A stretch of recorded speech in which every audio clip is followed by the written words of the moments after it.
26 में अभी स्वागत है आपका। मैं सतीश एक्सेल सीरीज में भी स्वागत करता हूँ आपका। तो यहाँ पे आपको ये समझ में आया कि अभी हमने पार्ट 25 तक बहुत सारी चीज़ें सीखी, लेकिन अभी मैं ज़रा टैब कवर करने वाला हूँ। हाँ जी दोस्तों, ये बेसिक पार्ट में हम कवर करेंगे होम टैब को, क्योंकि आगे चलकर तो हम एडवांस फॉर्मूला सीखने वाले हैं। तब वापस बेसिक पे आके क्या फ़ायदा।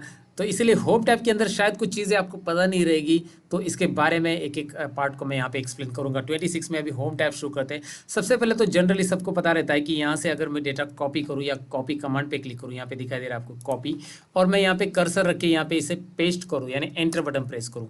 तो एंटर बटन या पेस्ट तो दोनों में से एक होता है, लेकिन एंटर और पेस्ट में फ़र्क क्या होता है मैं आपको बता देता हूँ। अगर आप इसे कंट्रोल-C करते हो कॉपी और कंट्रोल-V करते हो यहाँ पे, तो पेस्ट कर सकते हैं, दोबारा भी पेस्ट कर सकते हैं। कंट्रोल-V दिखाई दे रहा है, ये डॉटेड जो है, यानी इन द सेंस ये कॉपी मल्टीपल टाइम्स आप कर सकते हैं, कंट्रोल-V से पेस्ट होगा मल्टीपल टाइम्स। लेकिन अगर आप एंटर करते हो तो यहाँ से ये सिलेक्शन हट जाता है, यहाँ पे ये डेटा आ जाता है। सो पेस्ट के दो तरीके याद रखो, दोनों के अलग अलग यूज़ होते हैं।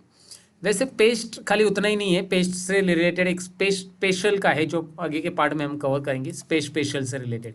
क्योंकि पेस्ट से रिलेटेड अगर मैं कॉपी करूंगा तो यहाँ पे पेस्ट से रिलेटेड ढेर सारे ऑप्शन आते हैं, जो कि पेस्ट स्पेशल ऑप्शन में आपको दिखाई दे रहा है। और इसका एक पार्ट हम कवर कर लेते हैं, क्योंकि ये एक ही पार्ट में कवर नहीं होगा। इसमें होम टैब में पहले बेसिक पोर्शन पूरा कवर कर लेते हैं, फिर स्पेशल का एक स्पेशल लेक्चर हम कवर करेंगे, राइट। तो उसमें भी आपको ये स्पेशल के ये सारे, मतलब पेस्ट स्पेशल के ये सारे ऑप्शन समझ में आ जाएंगे, राइट। तो मुझे कोई ऑप्शन छोड़ना नहीं, मैं आपको बता रहा हूँ कि इसके लिए अलग सा पार्ट बनाएंगे। पहले तो पेस्ट आपको समझ में आया कैसे करना है। दूसरी बात यहाँ पे कि बेसिक में कट मतलब आपको क्या होता है कि यहाँ से डेटा आपको देखिए कट किया आपने, कंट्रोल-X इसकी शॉर्टकट की है, और यहाँ पे आप पेस्ट करेंगे तो यहाँ से हट के यहाँ पे आ जाएगा। वैसे आप कट पेस्ट की जगह मैं सिंपल एक्सेल में मैं जो तरीका यूज़ करता हूँ, अगर मुझे सेम सीट में करना है तो मैं यहाँ पे एरो रख देता हूँ, ऐसे दिखाई दे रहा है, मतलब माउस पॉइंटर बॉर्डर पे लेके आता हूँ, बॉर्डर से ड्रैग करता हूँ, तो ये ड्रैग करके ये भी कट पेस्ट होता है। ईजी है ना। आगे फॉर्मेट पेंटर के बारे में बताना चाहूँगा। ये फास्ट मैं कवर कर रहा हूँ, सब बेसिक ऑप्शन है इसलिए मैं फास्ट कवर कर रहा हूँ। मैं अगर यहाँ पे कोई फॉर्मेटिंग दे देता हूँ, और ये फॉर्मेटिंग जो मैंने दी है ये सभी टाइटल्स के लिए मुझे चाहिए थी, लेकिन मैंने एक ही को दी, तो मैं फॉर्मेट पेंटर पे क्लिक करूँगा और मैं ऐसा ड्रैग करूँगा, सभी टाइटल के लिए आ जाएगी। लेकिन इसमें क्या हो रहा है कि ये ब्लैंक रो में भी आ रहा है, मुझे यहाँ पे ब्लैंक रो में नहीं चाहिए था। तो मैं क्या करूँगा, फॉर्मेट पेंटर पे अगर मैं सिंगल यहाँ पे क्लिक करूँगा, फॉर्मेट पेंटर पे सिंगल क्लिक करता हूँ तो वेजेस पे आ गया, फिर दोबारा फॉर्मेट पेंटर पे जाओ, फिर वेजेस पे दे दो, फिर फॉर्मेट पेंटर पे जाओ, फिर ये वाले वेजेस पे दे दो, ये वाले कॉलम। तो इसमें क्या हो रहा है, टाइम वेस्ट हो रहा है। तो इससे अच्छा आप क्या करो, फॉर्मेट पेंटर पे मैं दिखाता हूँ, इस पर क्लिक रखो। फॉर्मेट पेंटर ये जो ऑप्शन दिखाई दे रहा है होम टैब में, इस पर डबल क्लिक करो। इसमें डबल क्लिक करने से फॉर्मेट पेंटर हमेशा के लिए मतलब परमानेंट रहता है। यहाँ पे देखिए क्लिक क्लिक क्लिक, आप और भी कहीं पे क्लिक करना चाहते हैं आप कर सकते हैं। सो एक फॉर्मेट पेंटर के बारे में मैंने आपको बताया, ये बेसिक लेवल की चीज़ें जो आपको ऑलरेडी आनी चाहिए, और इसीलिए तो मैं ये सब समझा के रख रहा हूँ, क्योंकि आप एक्सेल बेसिक से मैं सीरीज में कवर कर रहा हूँ, तो ये सारी चीज़ें मैं यहाँ पे कवर करूँगा। अच्छा, यहाँ पे क्लिप बोर्ड का एक छोटा सा ऑप्शन है जिसे हम क्लिक करेंगे। यहाँ पे देखिए क्लिप बोर्ड का, यहाँ पे मैं क्लिक कर रहा हूँ और यहाँ पे क्लिक करने के बाद क्लिपबोर्ड ओपन हो चुका है। अब इसका क्या यूज़ होता है, क्या होता है कि सपोज मुझे अशोक सिंह इस टेक्स्ट को कॉपी करना है, तो मैंने कॉपी किया, तो क्लिपबोर्ड अगर ऑन है मेरा, ये ऑन है, देखिए ये यहाँ पे क्लिपबोर्ड में आके क्लिपबोर्ड का एक छोटा सा टास्क पेन आ रहा है, उसमें अशोक सिंह कॉपी किया हुआ आ रहा है। अगर मैं इस अशोक सिंह को नीचे या कहीं पे और जगह पे पेस्ट कर देता हूँ तो वहाँ पे आने वाला है, राइट। अब मैं शंकर जादव को, ये दिख रहा है शंकर जादव, इसे मैंने कॉपी किया, कंट्रोल-C, और फिर मैंने नीचे कर्सर के कंट्रोल-V कर दिया। अब क्या हो रहा है कि अशोक सिंह और शंकर जादव ये दोनों भी क्लिपबोर्ड में आ चुके हैं। अब मुझे अशोक सिंह को दोबारा यहाँ पे नीचे डालना है, तो मैं दोबारा कॉपी करूँगा तो टाइम जाएगा। तो इससे अच्छा मैं इधर क्लिक करूँगा और अशोक सिंह पे क्लिक करूँगा। मुझे शंकर जादव दोबारा चाहिए, इधर चाहिए, तो मैं इधर क्लिक करूँगा शंकर जादव। मतलब क्लिपबोर्ड आपका टाइम सेव करता है, बार बार आपको कॉपी करने की जरूरत नहीं। अच्छा, आपको दोनों भी एक साथ चाहिए तो पेस्ट ऑल करो, दोनों भी आ जाएंगे, अशोक सिंह और ये। दोनों नहीं चाहिए तो क्लियर, मतलब यहाँ से क्लियर करने हटाने हैं तो क्लिपबोर्ड से आप हटा सकते हैं। क्लिपबोर्ड काफ़ी इंटरेस्टिंग चीज़ें करके देखिएगा, जहाँ पे बार बार कॉपी करने की ज़रूरत नहीं पड़ेगी। जिन चीज़ों को आपने ऑलरेडी कॉपी करके रखा है उनको आप यहाँ पे ले सकते हैं। मैंने इनको सिलेक्ट किया, कंट्रोल- किया, रो डिलीट हो गया। क्लियर है कैसे करना है क्लिपबोर्ड का यूज़, राइट। ये मैंने बता दिया। होम टैब में आगे जो बेसिक ऑप्शन है वो भी देख लेते हैं। अब इसमें है बोल्ड, इटैलिक, अंडरलाइन, राइट। ये सिंपल है, बोल्ड इटैलिक अंडरलाइन आपको आता ही है, अंडरलाइन में डबल अंडरलाइन भी है। ये सब बेसिक फॉर्मेटिंग है। इसमें ऑल बॉर्डर्स आप दे सकते हैं, ये बहुत काम की चीज़ है, लेकिन ये बेसिक है लेकिन काम की चीज़ है। जैसे कि मैं ये ऑल बॉर्डर्स क्यों दे रहा हूँ, अगर मैंने किसी को भी बॉर्डर नहीं दिया, सबको बॉर्डर दिया, अभी फिलहाल मैं कंट्रोल-A करता हूँ और यहाँ पे बॉर्डर को नो बॉर्डर करता हूँ। देखिए ये जो होम टैब में बॉर्डर ऑप्शन दिखाई दे रहा है ना, उसमें मैंने जाकर नो बॉर्डर कर दिया। अगर मैं यहाँ पे नो बॉर्डर करता हूँ और कंट्रोल पी करता हूँ, तो जब आप प्रिंट में जाओगे ना, मतलब प्रिंट प्रीव्यू दिखाई देगा कंट्रोल पी करने के बाद। अच्छा, इसके बारे में भी एक वीडियो सेपरेट रहेगा, प्रिंट के लिए क्या क्या सेटिंग्स हमें करनी है, सीरीज में सब कवर हो रहा है। तो मैं पहले बता देता हूँ कि मैं इतनी पार्ट नहीं बताने वाला, अभी जो बता रहा हूँ ये प्रिंट प्रीव्यू आ रहा है, प्रिंट की सारी सेटिंग्स का एक वीडियो अलग सा रहेगा, उसमें देख लेना। यहाँ पे देखिए फिलहाल क्या आ रहा है, बॉर्डर नहीं आ रहा है, ये हमारा अभी का टास्क है। सो इसको बॉर्डर देने के लिए एस्केप कीजिए, कंट्रोल ए, डेटा को जितना भी आपको कंट्रोल ए करो या फिर ऐसा सेलेक्ट कर लो जो डेटा है उसमें ऑल बॉर्डर्स आपको देना है, तो सभी को बॉर्डर आ जाएगा। अगर आप थिक बॉक्स बॉर्डर देते हो तो बाहर बॉक्स को ही बॉर्डर आ जाएगा, कंट्रोल पी, ये देखिए बॉक्स को ही आ रहा है। तो ये भी आपको कभी कभी ज़रूरत पड़ती है जब आप कोई इनवाइस वगैरह रेडी करते हैं, तो इन्वाइसेस के अंदर बस कुछ एड्रेस वगैरह को बाहर से बॉर्डर देनी रहती है, या फिर बॉटम बॉर्डर देनी रहती है, टॉप बॉर्डर देनी रहती है, सभी यहाँ से एक बार करके देख लो।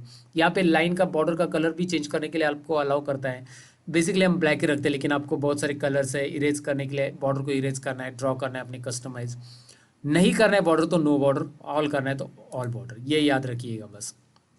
बॉर्डर ऑप्शन के बाद यहाँ पे फिल कलर, जो कि मैंने अभी आपको दिखाया था, फिल कलर डायरेक्टली आप यहाँ पे क्लिक करके फिल कर सकते हैं। बहुत सारे कलर्स है, मोर कलर्स में जाके यहाँ पे आप कस्टम कलर भी ले सकते हैं। बस मुझे ये बताना है, आप कलर फिल करोगे तो वो इस तरह से आएगा, ज़्यादातर इस तरह से हेडिंग के लिए कलर दिया जाता है।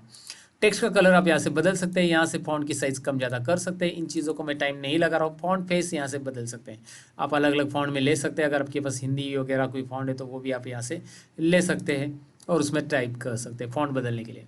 यहाँ पे आगे जो आता है वो होम टैब में अलाइनमेंट ग्रुप आता है दोस्तों, इसे भी इसी पार्ट में समझ लेते हैं। अलाइनमेंट ग्रुप में सेंटर लेफ्ट, ये दिखाई दे रहा है ना, सेंटर राइट, ये कंटेंट जो है हमारे सेंटर लेफ्ट राइट आ रहे हैं। मैं सेल की साइज़ बढ़ा देता हूँ, देखिए अभी लेफ्ट में सेंटर में आ रहा है, राइट में आ रहा है। इसको मैं इटैलिक हटा देता हूँ ज़रा, और थोड़ा सा आपको यहाँ पे दिखाई दे रहा है अभी लेफ्ट सेंटर राइट। अगर आपने पूरे कॉलम को ऐसा सिलेक्ट कर लिया तो पूरे सेंटर में आ जाएगा, पूरा लेफ्ट में आ जाएगा, पूरा राइट में आ जाएगा, दिखाई दे रहा है।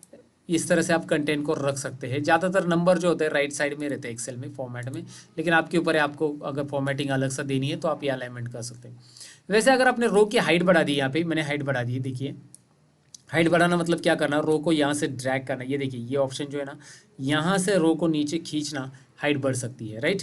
या दूसरा ऑप्शन इसके लिए ऐसा है कि राइट क्लिक कीजिए और रो हाइट ऑप्शन है, रो हाइट, राइट क्लिक और रो हाइट, याद रखिए राइट क्लिक में जाकर रो हाइट। जैसे हम इंसर्ट रो कर सकते हैं राइट क्लिक में, या फिर राइट क्लिक में हम इसे डिलीट भी कर सकते हैं। बहुत सारे ऑप्शन है यहाँ पे, देखिए राइट क्लिक में यहाँ पे डिलीट भी कर सकते हैं, राइट क्लिक में हाइड एंड हाइड भी करते हैं। वो भी फॉर्मेट में आगे है, मैं बताने वाला हूँ फॉर्मेट में, जब हम आगे के टॉपिक की तरफ जाएंगे तब हम वो सीखेंगे। तो यहाँ पे ये तो बात समझ में आई कि आपको इंसर्ट कैसे करना है, मतलब रो वगैरह कॉलम वगैरह वो सारी चीज़ें यहाँ पे भी मैं बताने वाला हूँ। लेकिन मुझे जो बताना है वो है कि मैंने रो की हाइट ऐसे बढ़ा दी, ये हमारा चल रहा टॉपिक। और इसकी हाइट बढ़ाने के बाद मैं इसे वर्टिकल सेंटर में लूँगा तो ऐसा आ जाएगा, ये देखिए top alignment, centre alignment, middle and top में से, और ये बॉटम में आएगा, टॉप मिडल एंड बॉटम, ये आएगा लेफ्ट राइट और सेंटर। तो ये समझ में यहाँ पे जो ऑप्शंस दिखाई दे रहे हैं ना, मैं थोड़े से जूम करके आपको दिखाता हूँ यहाँ पे। तो ये जो ऑप्शंस होते हैं इनको आपको अच्छी तरह से करना आना चाहिए। इतना ही नहीं, इसमें एक रोटेट का ऑप्शन है, एंगल रोटेट वाइज। सो इसे रोटेट करके देखिए, इंटरेस्टिंग है ना। ये आप ऐसा भी रख सकते हैं, ये मैंने रखा था और आपको मैंने अटेंडेंस रिकॉर्ड में बताया था, राइट, आपको याद रहेगा। तो यहाँ से आप अलग अलग रोटेशन कर सकते हैं टेक्स्ट की, जो रोटेशंस आपको चाहिए। आपको रोटेशन नहीं चाहिए तो सिंपली उस रोटेशन पे दोबारा क्लिक करो, सीधा हो जाएगा। रैप टेक्स्ट एक काम की चीज़ है। जैसे मैंने यहाँ पे एम्प्लॉय नहीं लिखा है, नेम ऑफ एम्प्लॉय एक बड़ा वर्ड लिख दिया, लेकिन आपको पता है कि हम यहाँ पे कॉलम की साइज अभी नहीं बढ़ाना चाहते। सो नेम ऑफ एम्प्लॉय मैंने जो लिखा है उसमें मुझे क्या करना है कि कॉलम की साइज़ नहीं बढ़ानी, इस टेक्स्ट को नीचे भेज देना है। तो रैप टेक्स्ट उसे बोलते हैं हम लोग, रैप टेक्स्ट दिखा देना। रैप टेक्स्ट क्या हो रहा है, क्लिक करो क्लिक करो, अगर ये ऑन है, ये ऑन है अभी रैप टेक्स्ट ये ऑप्शन, देखिए ये हाईलाइट है तो ये टेक्स्ट ऐसा आएगा, ऑफ है तो ऐसा आएगा। ऐसा दूसरा तरीका ये है, अच्छा दूसरा तरीका ये है कि आप नेम ऑफ एम्प्लॉय के बीच में डबल क्लिक कीजिए और मतलब जहाँ पे कर्सर रखना है वहाँ पे, मतलब कर्सर जहाँ पे नया टेक्स्ट नीचे चाहिए आपको वहाँ पे कर्सर रखिए, अल्ट एंटर बटन प्रेस कीजिए, अल्ट एंटर और फिर एंटर बटन बाद में। अल्ट एंटर से वो टेक्स्ट नीचे आ जाता है। तो एक लाइन में आपको नीचे नीचे टेक्स्ट लिखना है तो अल्ट एंटर याद रखना है, एंटर बटन से तो सेल बदल जाती है, याद रखो। तो कर्सर जहाँ पे वहाँ पे अल्ट एंटर करेंगे तो आप नीचे आ पाएंगे। और यहाँ पे टाइटल ऐड करना है तो इंसर्ट रो कीजिए, जो मैंने पहले बताया। रो इंसर्ट करने के बाद मर्ज एंड सेंटर, इसमें टाइटल दे दिया मैंने एम्प्लॉयज़ डेटा, कंपनी डेटा, कुछ भी टाइटल आप दोगे तो भी चलेगा। मर्ज एंड सेंटर यहाँ से मैंने किया है, मर्ज एंड सेंटर हटा दिया तो ये टेक्स्ट यहाँ पे आ जाता है। फिर मैंने इनको याद रखो, मर्ज एंड सेंटर में बहुत सारे लोग ये रो को सिलेक्ट करते हैं, रो को सिलेक्ट किया और मर्ज एंड सेंटर किया ना तो गलत। ये कहीं पे एक्सेल के शीट में, एक्सेल की जो लंबी शीट है ना हमारी, उसके सेंटर में जाकर पड़ा है वो टेक्स्ट कहीं पे, तो ये बिल्कुल गलत है, मतलब ये ऐसा करना ही नहीं आपको। तो आपको ये मर्ज एंड सेंटर दोबारा हटाना है, 1 पे क्लिक करो, हटा दो इसे, और अब इतना ही सिलेक्ट करो जितने कॉलम में आपका डेटा है मर्ज एंड सेंटर, तो उसके सेंटर में आ जाएगा। And here you can apply the same things like इसकी साइज़ वगैरह बढ़ा सकते हैं, ये कंपनी डेटा हेडिंग है तो आपको वो बड़ा ही रहेगा। तो ये सारी चीज़ें यहाँ पे करके देख लीजिए, ये बेसिक पार्ट्स में मैं कवर कर रहा हूँ ये सारी चीज़ें, और मर्ज एंड सेंटर तक हमने यहाँ पे कवर कर लिया। ये था पार्ट 26। हमने यहाँ पे क्लिपबोर्ड ग्रुप, फॉन्ट ग्रुप और अलाइनमेंट ग्रुप सीख लिया इसके। हाँ, फॉन्ट ग्रुप में एक और चीज़ बताना चाहूँगा, यहाँ पे फॉन्ट ग्रुप में मैं भूल गया था, यहाँ पे फॉन्ट ग्रुप में भी ऑप्शन है और यहाँ पे अलाइनमेंट ग्रुप में भी ऑप्शन है।